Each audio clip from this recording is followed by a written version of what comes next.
We're back. So these are pretty good, no? And we're drinking. Yeah, we are. So not only are we drinking a vegan whiskey sour, because you have to tell everybody you're vegan if you are. These are our new drinks with Darren mugs. So we've been talking about these. We just got these yesterday. Does it taste better coming out of a cool cup?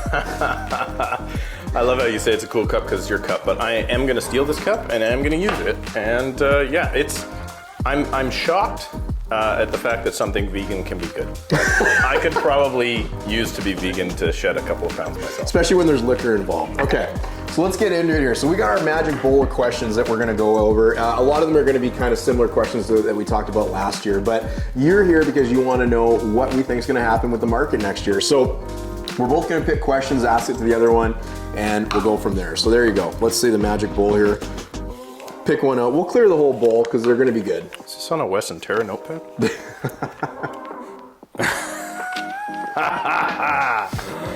What is the most attractive feature of the person sitting closest to you right now?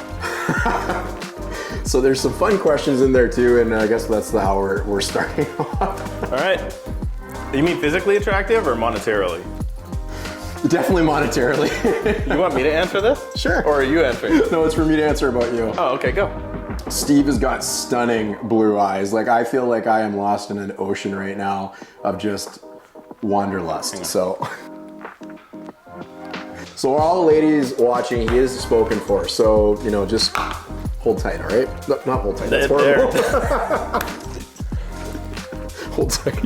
The ladies are definitely not gonna be looking for me. Go, your turn. Okay, number 2. Where will the biggest gains occur in 2022? Condos, townhomes, or detached homes in the Fraser Valley? I was gonna say at the gym. Man, I don't know. I think the biggest gains in real estate this year, I would suggest that townhouses this year are the spot to be. Now, percentage-wise, I think condos might actually get better gains, but if I could, I would get into a townhouse because you have more people looking to buy them in the future. Great points. I would agree with you. I think the biggest gains are going to be in condos. We talked about the slingshot effect. So I think we're going to start to see the back end of that slingshot effect this year, where you're probably going to start to see the detached homes kind of slow off to begin with, and then the townhomes will go for a little longer. They'll start to slow off, and then condos may still be going by the end of this year. It'll be interesting to see, but I think condos will kind of be the one that continues the longest this year. Fair to say? Let's hope so, because I just bought one. There you go. All right, okay, let's keep going. Next question. What? Wait a minute. Did you get another funny one? Why do you hide your love for K-pop music and refuse to tell your friends and family? Now, again, is this for you? Because I don't even know what K-pop is. I think this is more for you. So explain to everybody what K-pop is, and then tell us why you love it. I have no idea, and keep drinking.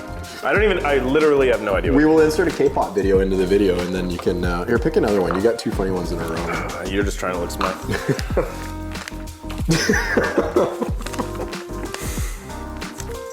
Really? Really. Luck of the draw, eh? Look at that.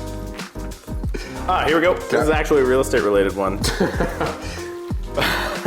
Where will mortgage rates be at the end of 2022? Good question. Did you think of that one?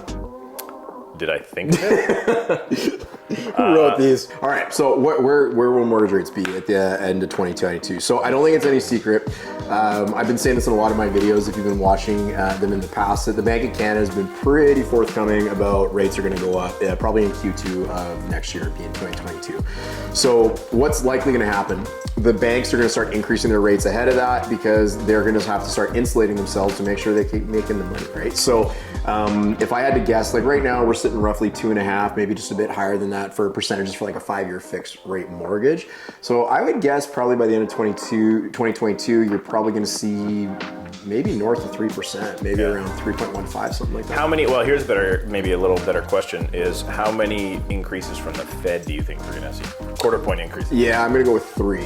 Really? Yeah. I think 2. So now we have something to look back on next year. Can't both be right. I think it's gonna happen, hopefully. Well, I don't know about this whole new variant of the week, but I think it's gonna happen in April, and I think it'll happen again in the summer. Yeah, we've heard things like that it might jump 5 times, it might jump up to 8 by the end of 2023. So it'd be interesting to see. Usually, what Steve had said too is like usually when they do increase it, it's at a quarter point at a time, just to kind of soften it into the marketplace. So I guess we get to see. And if they wait too long to increase it and they do half a point or a full point at a time, that's where we'll have a problem. Yes, absolutely. Yeah, and it's certainly coming because with inflation where it is, and with housing prices doing what they're doing, it is definitely on the horizon. So there you go. All right, let's keep going. Why did you choose to wear that shirt today? Surely there were better available choices. Let me go to. I've got 2 layers here. So first of all, I always wear a hoodie. This one I bought when pre-COVID, so I was a little thinner. The shirt underneath is a KRP NASA shirt, which is a business shirt. My client swag. I know Darren's, your clients are watching this. If you were my client, you'd probably get a shirt like this. Shameless plug right here. I don't know if anybody can see that. I got the DG shirt on there too, so. Not nearly as good. Not nearly as good. All right, you're up. Go. Oh, keep going. Let's find one that has to do with. Okay, here we go. Will we see a similar 2022 compared to this year in real estate? Oh, geez. In terms of busyness, I think it'll slow down a little bit, but when we say slow down, I think it's still going to be very, very productive, and there's going to be a lot of houses transacted. So whatever the final tallies end up being for the year of 2021, it will probably be a little bit less, I'm going to guess, but it's still going to be like, compared to a 10-year average, it's still going to be probably pretty high. What are the chances it's going to be a mirror image? Like the other way, start hot and then cool off, the exact opposite of 2020. Yeah, there's a good chance of that with the mortgage rates probably going up. I mean, I don't think I think the market's done what it's going to do.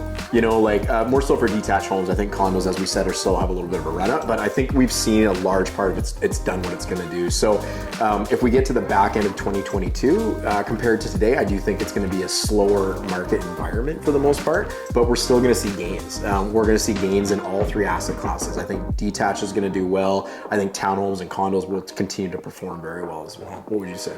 Spoiler alert for my future. Is Jameson sponsoring this? Spoiler alert for my video that's coming out all about what I think is going to happen. I think we're actually going to see a fallback in price after we see larger than that gains. Okay. So I think we're going to continue to go crazy, and then when the rate increases do happen, I think there's going to be a bunch of buyers that they totally disqualify themselves from the process, and that will actually cause the market to slow, which is something I think everybody would love to see right now.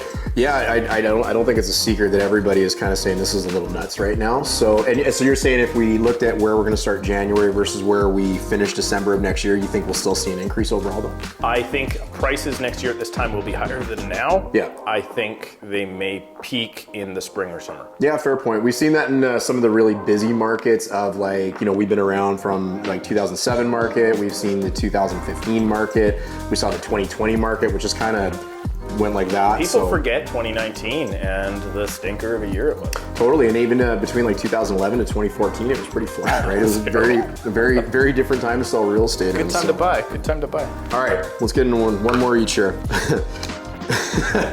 Is it true you prefer pop-up picture books over a regular novel or hardcover? 100%. Why read when you? I don't think I've read a novel in my life. It is widely known that I am an audio book podcaster type person, and I will not read if you paid me to. Except for contracts. For anybody who's watching, he reads those in great detail. Barely, they're all standard. Public service announcement. All right, last question. All right. If you're going to invest in the Lower Mainland in 2022, where and what? Where and what? And Bitcoin is not in the Lower Mainland. No, what is the deal with Bitcoin, people? I don't get it. My beautiful Irish Catholic wife that loves Jameson and whiskey sours just bought her first Bitcoin yesterday. Oh, there you go. So okay. Maybe my $25 will turn in Bitcoin will turn into something. Next year, we'll be in front of Steve's pool at his new mansion on White Rock Beach. So by that Bitcoin and apparently it just keeps going up. So we'll see.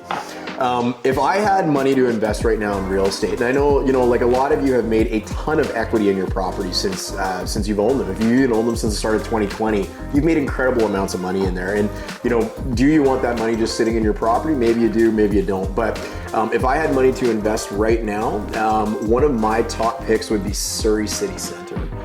There's lots of reasons for that, but there's a ton of development that's due to come. I mean, you've already seen what's kind of happened down there, but one of the big announcements about 2 weeks ago, obviously, is UBC is going to be doing a campus at the corner of Fraser and King George. So that was a big land acquisition. You know, you've already got Simon Fraser out there, you've got the mall, you got access to the highways. It's just a really, really great place, and the SkyTrain. So you got a really great place, you know, for a lot of future potential. I think you're going to have to hold that property for a certain amount of time. Yeah, fair. Yeah. Right? Like, I don't think that's going to be big gains in the next 2 or 3 years, but if you hold that property for 10 to 15 years, you're going to look like an absolute genius. Right. Myself, if I had to answer the same question, and I'm going to because I like to talk, It's just the booze. it might be. I would personally, I always love condos when I'm investing, just because I don't want to have to deal with it. Right. I know a Fair lot of our statement. clients have been looking to invest in the Valley because you may even get a house in the Valley for a similar price point to a really luxury condo here. Sure. Having to drive and maintain and do all that stuff with a detached house if the roof leaks, I'm just not interested. I love stratas and I don't mind strata fees because it's hands-off. Yeah, totally. I mean, for a lot of you, you might be paying a property manager if you choose to get a detached home because it's a lot of work to maintain a detached home. So Think what happens when the renter doesn't cut the grass for a month. It's your problem now. that's right. Yeah, totally. Okay, well, I appreciate you joining me. I hope you enjoyed the questions, and thank you guys for watching. Thank you for all your support this year as well. It's been a hell of a ride this year, as every year seems to be. You know, but it just feels like it's always busy for whatever reason. But it's been really great. We appreciate all of our viewers as well. And you know what? If you enjoy the content, if you enjoyed the interview with Steve, what should they do? They should, is this going to be on YouTube? Yep. They should like and subscribe to Darren's channel because he's a good looking dude. He's not that smart, but what are you going to do? We want good looking real estate. No, either you, if you're interested in this type of content, make sure you like this video because that will help push this out to more people who can also learn more about real estate. And make sure you to subscribe. I have too much. Make sure you subscribe to the channel to support Darren. And Steve's actually got a really great YouTube channel as well, so if you want to check that out or check him out online at, is it crashroadproperties.com? Yeah, it is no, it is not that. Okay, so don't go there. krproperties.ca. All right, well, one of the top realtors in Surrey, and then we got Steve. No, I'm kidding. Steve is actually one of the top realtors in Surrey. What a low blow, right? Anyways, we're gonna eat our chickpeas now.